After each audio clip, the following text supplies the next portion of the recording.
کو طلاق رخصتی بھی ہو گئی، نکاح بھی ہوا، نکاح کے ساتھ رخصتی بھی ہو گئی اور رخصتی کے بعد پھر طلاق ہوئی ہے، اس صورت میں یعنی نکاح بھی ہوا، رخصتی بھی ہوئی، اس کے بعد طلاق ہو رہی ہے، اس صورت میں دو صورتیں آگے بڑھتی ہیں۔ اگر مہر مقرر تھا، مہر مقرر تھا یعنی 5 تولے 7 تولے یا کم یا زیادہ جتنے بھی تھا، مہر مقرر تھا، نکاح بھی ہوا، رخصتی بھی ہو گئی، اب یہ پورے کا پورا مہر عورت کو دینا ہوگا۔ اگر پہلے دے دیا ہے تو واپس نہیں لے سکتا، اور اگر نہیں دیا تو طلاق دینے کے بعد یہ سارا مہر عورت کو دینا پڑے گا، مرد عورت کو دے گا۔ یعنی نکاح بھی ہوا، رخصتی بھی ہوئی، اور جب نکاح ہو رہا تھا اس وقت مہر مقرر تھا 2 تولے 3 تولے 5 تولے 7 تولے، کم زیادہ جتنا بھی تھا، چونکہ مقرر تھا، نکاح رخصتی دونوں ہو گیا۔ اب رخصتی کے بعد طلاق ہو رہی ہے، اگر پہلے سے مہر دے دیا تھا تو شوہر واپس نہیں لے سکتا، پیچھے گزشتہ آیات میں گزر چکا ہے، اور اگر پہلے نہیں دیا تھا، اب طلاق دینے کے بعد اب اس شوہر کو، اس عورت کو جس کو طلاق دی ہے، اس کو مہر دینا پڑے گا، یہ واجب ہے۔ دوسری صورت یہ بنتی ہے کہ نکاح بھی ہوا اور رخصتی بھی ہو گئی، لیکن جب نکاح ہوا اس وقت مہر طے نہیں ہوا، مہر طے نہیں ہوا کہ مہر کتنا رکھنا ہے۔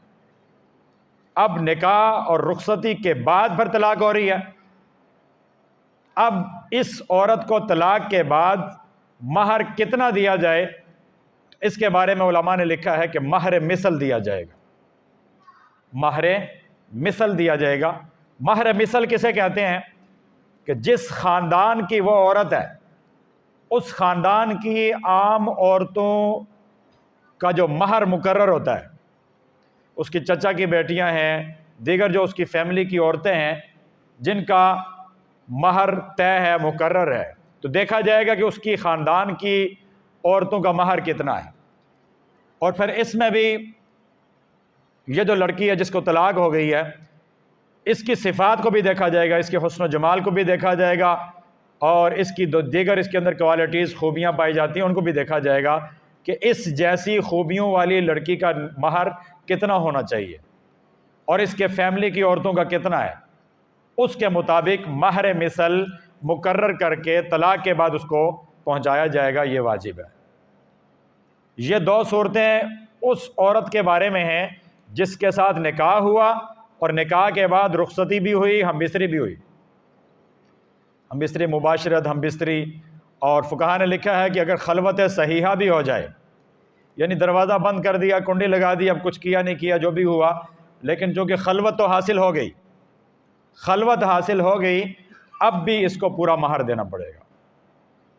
طلاق ہو گئی، پہلے اگر دیا تھا تو واپس نہیں لے سکتا، اور اگر نہیں دیا تھا اب یہ پورا مہر، اگر مقرر تھا تو پورا دے گا، اگر مقرر نہیں تھا تو مہر مثل اس عورت کو دے گا۔ یہ عورت کا حق ہے اور یہ مرد کے ذمہ واجب ہے، یہ اس کو دینا پڑے گا۔ یہ دو صورتیں ہو گئیں۔ اب یہ اس عورت کے بارے میں تھا جس کے ساتھ نکاح ہوا پھر رخصتی بھی ہو گئی، ان کی یہ دو کنڈیشنز، دو صورتیں ہو گئیں۔ اب اس کے مقابلے میں دوسری عورت ہے کہ جس کے ساتھ نکاح تو ہوا تھا لیکن رخصتی ابھی نہیں ہوئی تھی، صرف نکاح ہوا ہے، رخصتی نہیں ہوئی، رخصتی سے پہلے پہلے ہی اس کو طلاق دے دی گئی۔ اس کو مہر دیا جائے گا یا نہیں دیا جائے گا؟ دیا جائے گا تو کتنا دیا جائے گا؟ اس کی بات آج کی ان دو آیات میں کی ہے۔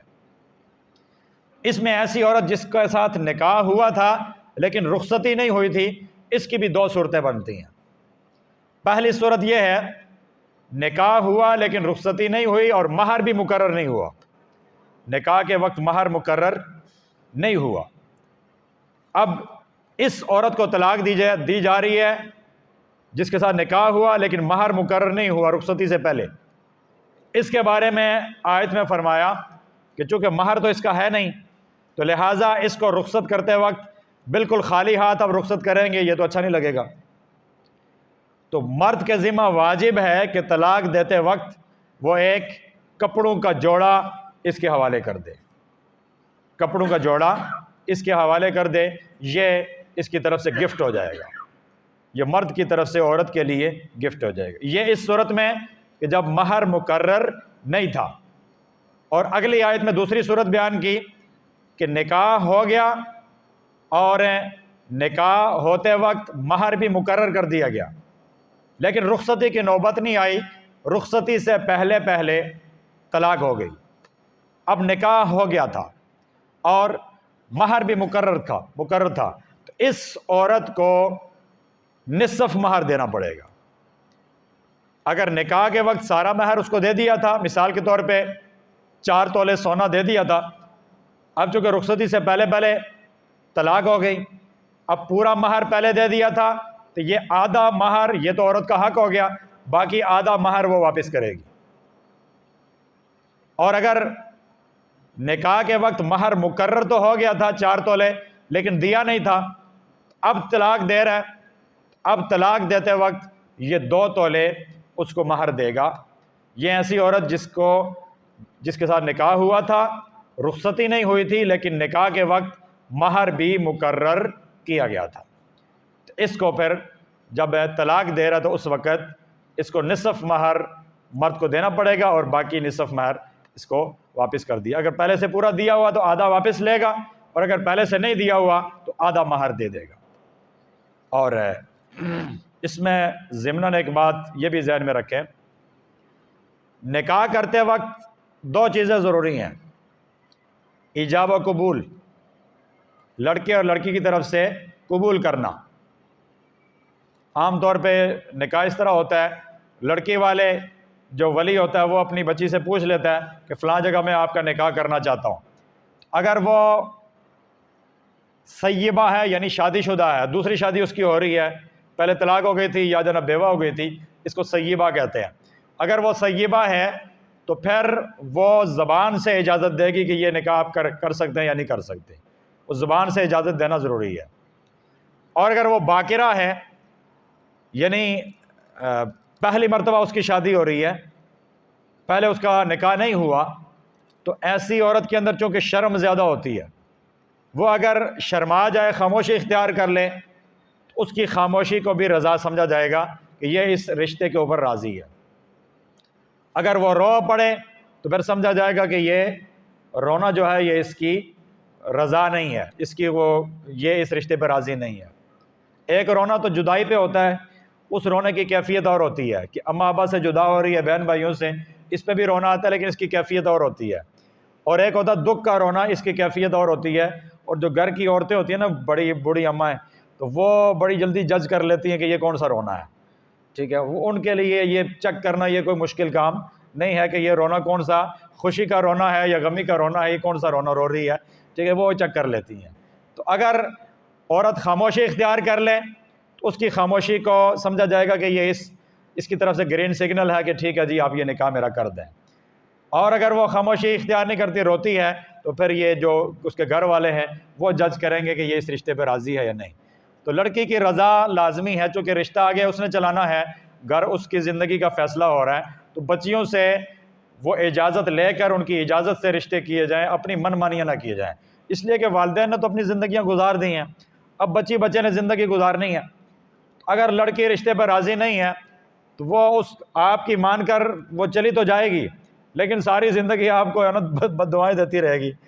بد دعائیں نہ بھی دے، کم از کم دعا تو نہیں دے سکے گی نا کہ ابا نے مجھے کہاں پھنسا دیا، ٹھیک ہے۔ تو اس لیے جو ہے نا بچی سے وہ نکاح کے وقت لازمی پوچھا کریں، اگر اس کی رضا ہے تو پھر اس کا رشتہ دے دیا جائے، اگر رضا نہیں ہے کوئی مسئلہ نہیں ہے، یہ دنیا کا پہلا اور آخری لڑکا نہیں ہے، اس کے علاوہ دنیا بھری پڑی ہے لڑکوں سے، کہیں اور مناسب رشتہ مل جائے گا اور کہیں اور ترتیب بن جائے گی، تو زبردستی ٹھونسا نہ کریں رشتوں کو۔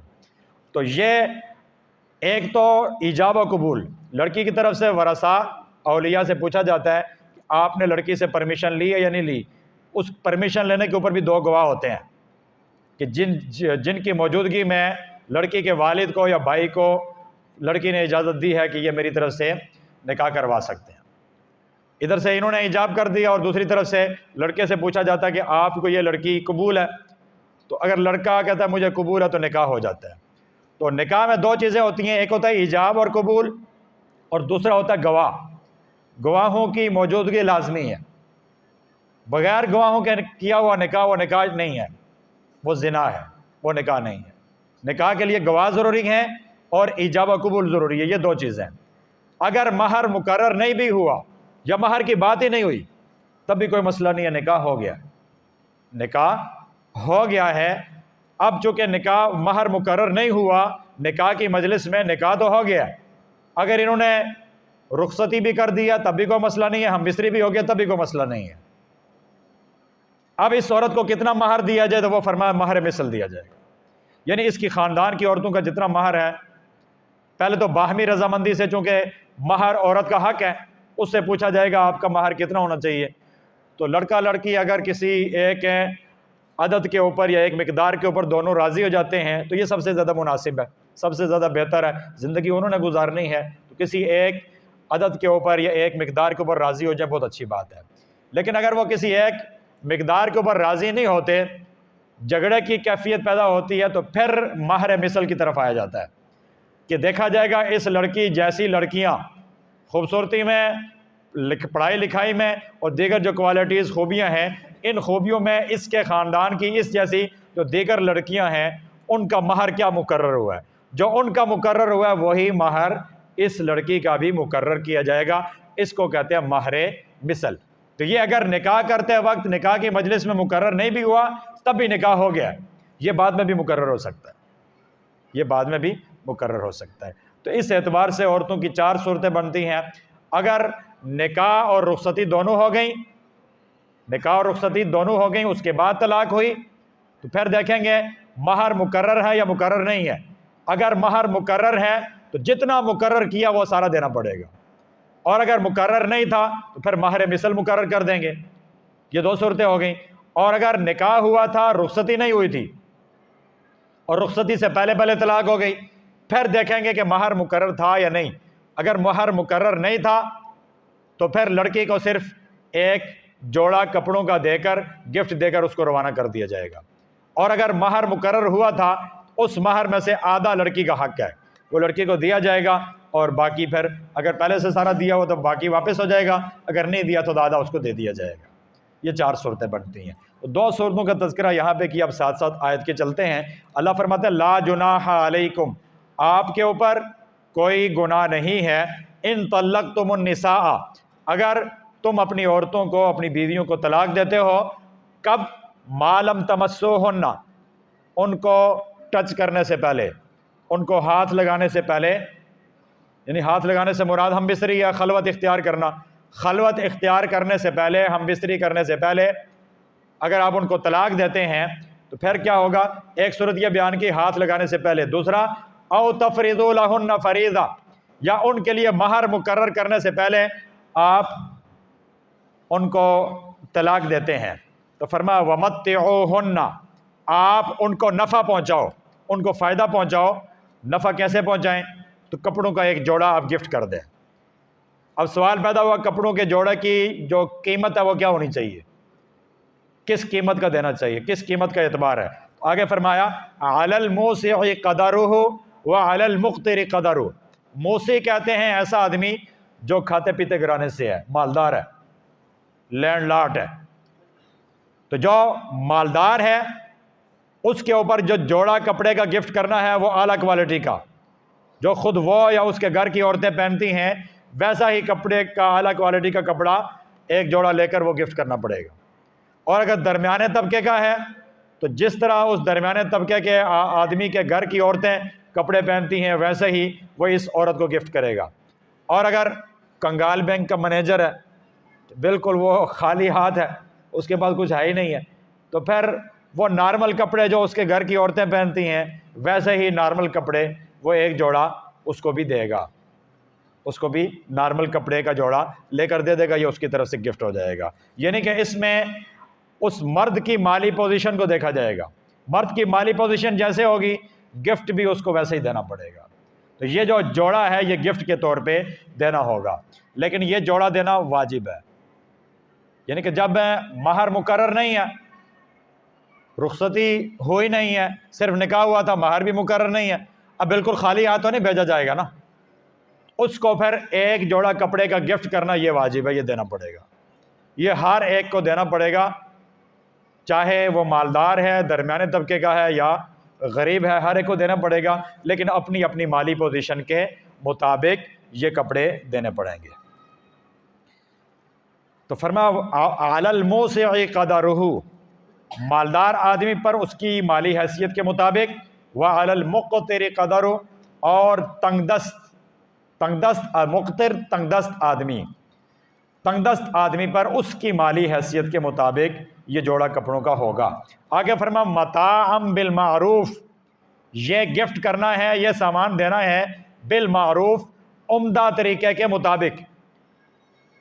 آپ رخصت کرتے وقت اس سے کہہ دیں کہ بس اللہ کی مرضی، مقدر میں یہی لکھا تھا کہ ہم آپس میں میاں بیوی کی طرح نہیں رہ سکتے، اب جیسے اللہ کو منظور، اللہ کی رضا پہ ہم راضی ہیں، بہرحال میں آپ کو بھیج رہا ہوں، تو یہ میری طرف سے گفٹ ہے، یہ آپ کا تحفہ ہے، یہ آپ کا گفٹ ہے، یہ آپ لے جائیں، ٹھیک ہے۔ آگے فرمایا حقاً علی المحسنین، محسن نیکی کرنے والا، نیکی کرنے والے کے اوپر یہ لازم ہے کہ وہ رخصت کرتے وقت گفٹ دے، تحفہ دے کر بھیجے۔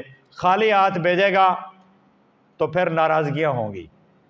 ناراضگیوں اور جھگڑوں اور الجھنوں سے بچنے کے لیے شریعت نے کتنا آسان حل بتایا کہ جب طلاق بھی دے رہا ہے، رخصت کر رہا ہے، نہیں رکھ رہا، پھر بھی شریعت کہتی ہے اچھے طریقے سے رخصت کرو،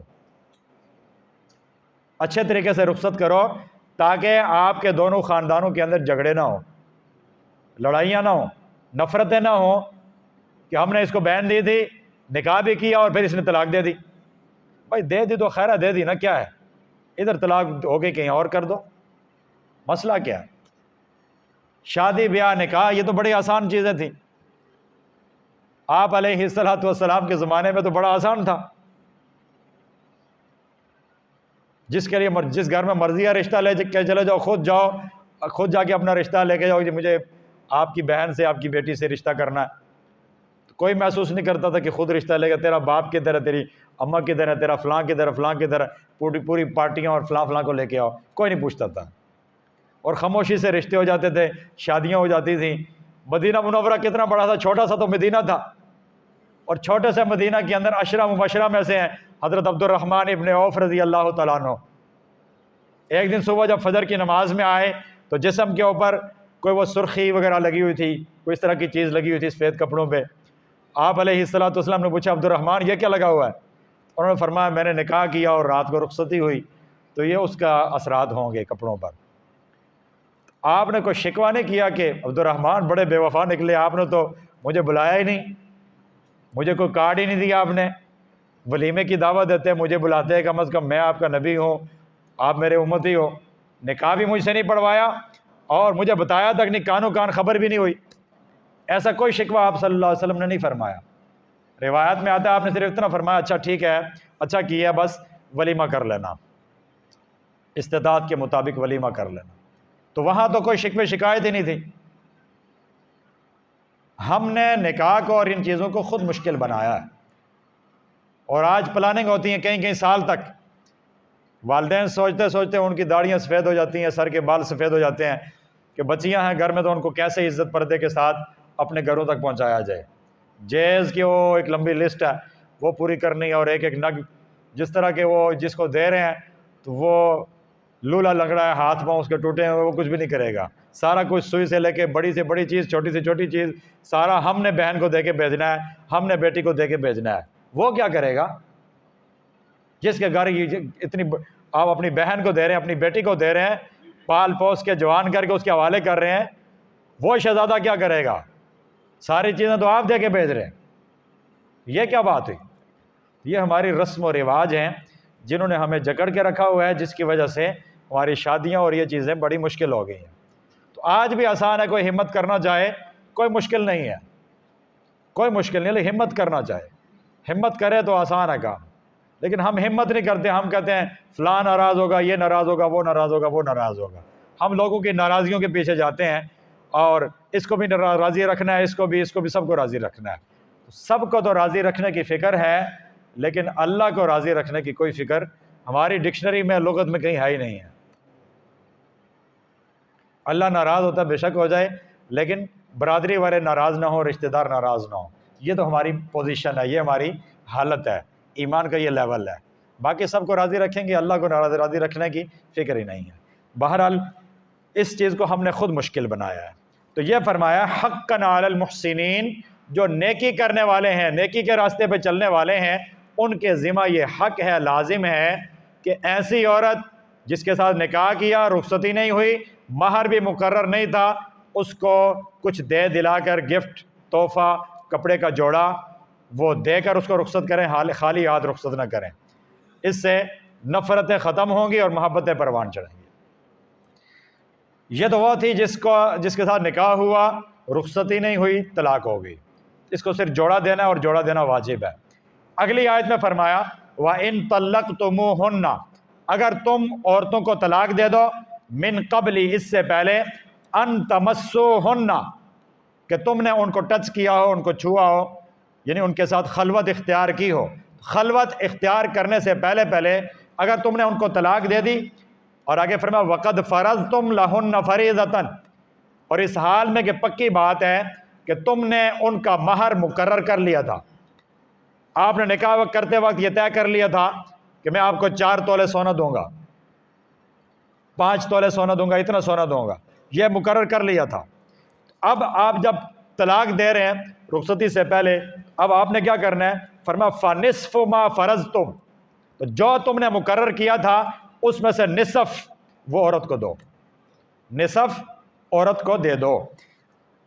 یہ تو ہے اصول کہ نصف عورت کو مہر دیا جائے گا، نصف واپس اس کے پاس آ جائے گا. آگے کہہ رہے ہیں اللہ تعالیٰ إِلَّا أَن يَعْفُونَ، سوائے اس بات کے، اس صورت کے، أَن يَعْفُونَ، وہ عورتیں اپنا حق مہر معاف کر دیں.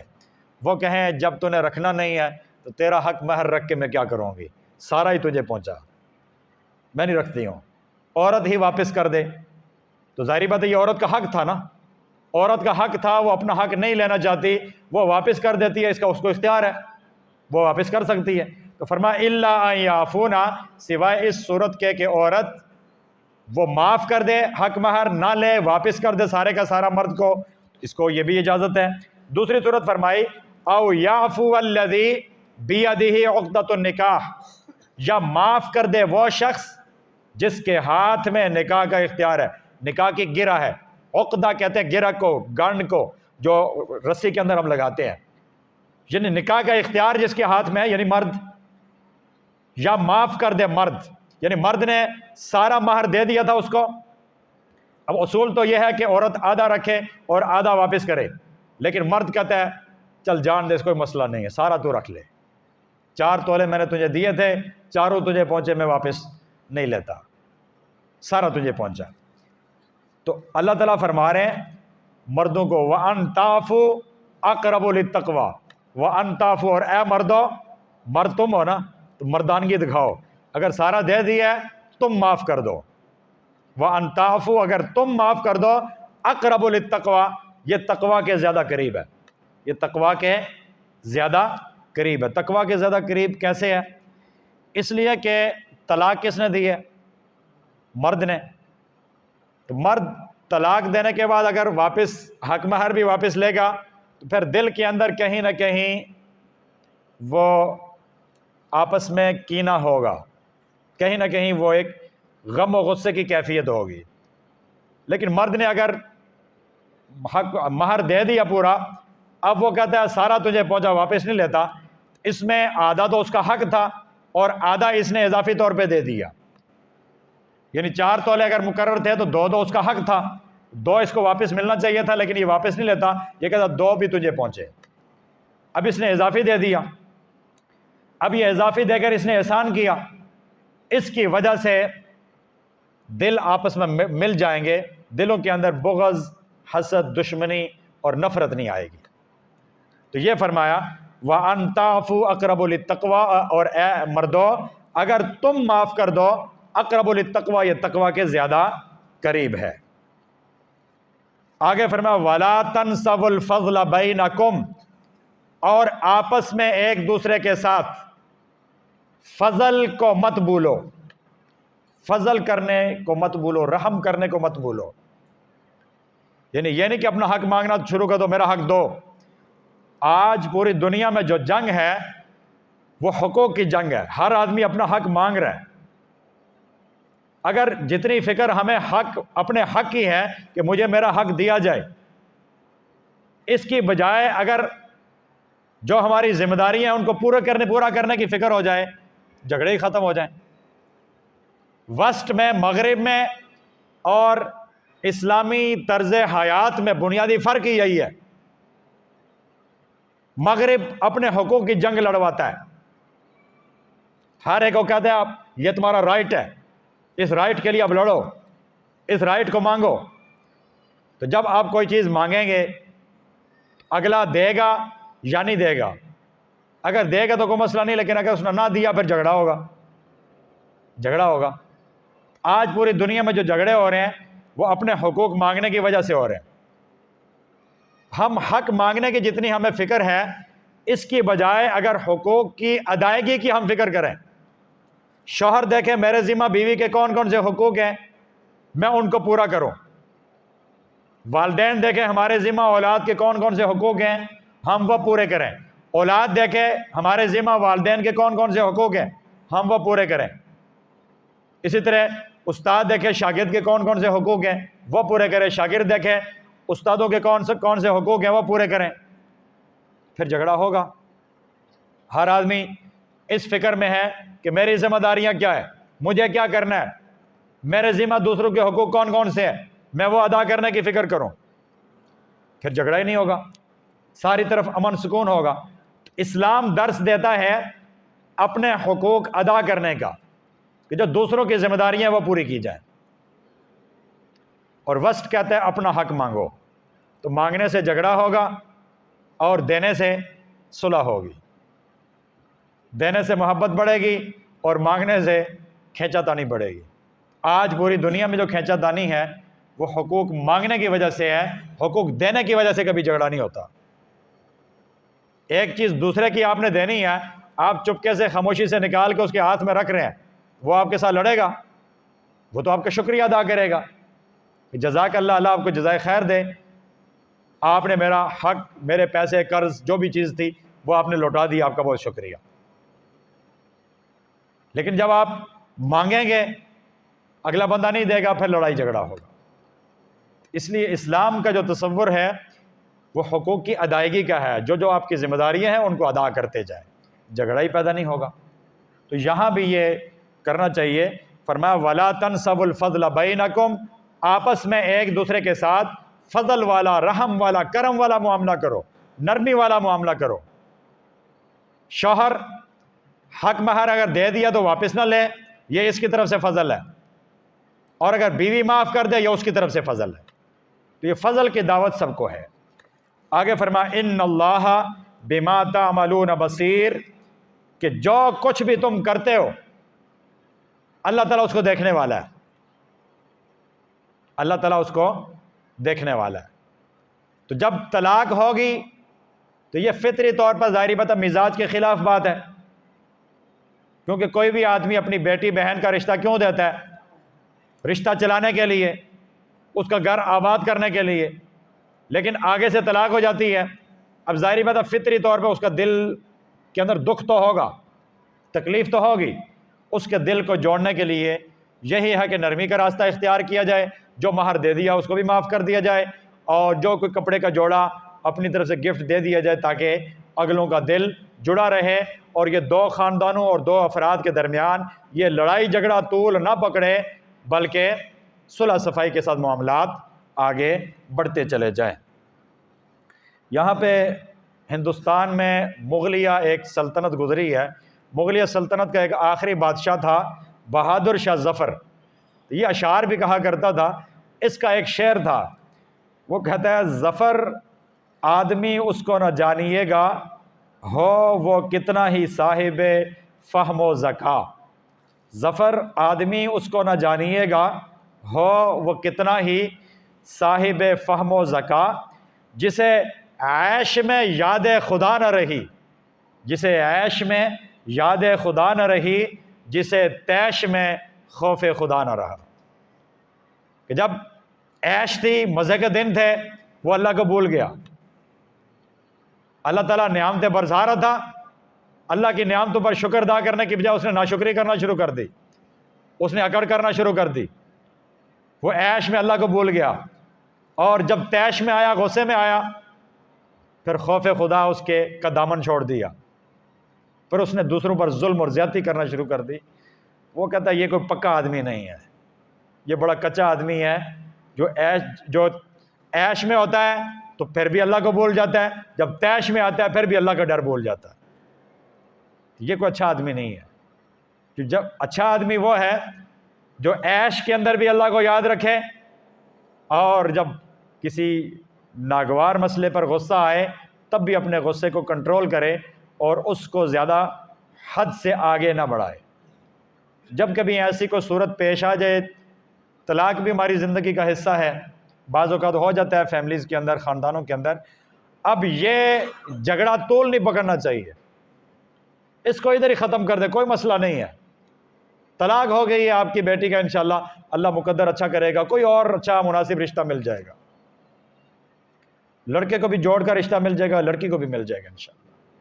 اللہ کے اس پہ فضل پہ بھروسہ کریں، انشاءاللہ کوئی دیر نہیں ہے۔ وقتی طور پہ آزمائش اہل ایمان پر آتی رہتی ہے، وہ آ گئی یہ آزمائش، پریشانی، کوئی بات نہیں ہے، آگے چلیں۔ اب اسی کو خریدنا شروع کر دیں، اسی کے اندر آپ دیکھیں جی فلاں نے یہ کہا تھا، فلاں نے یہ کہا تھا، فلاں نے یہ کہا تھا، اس سے نکلے گا کیا؟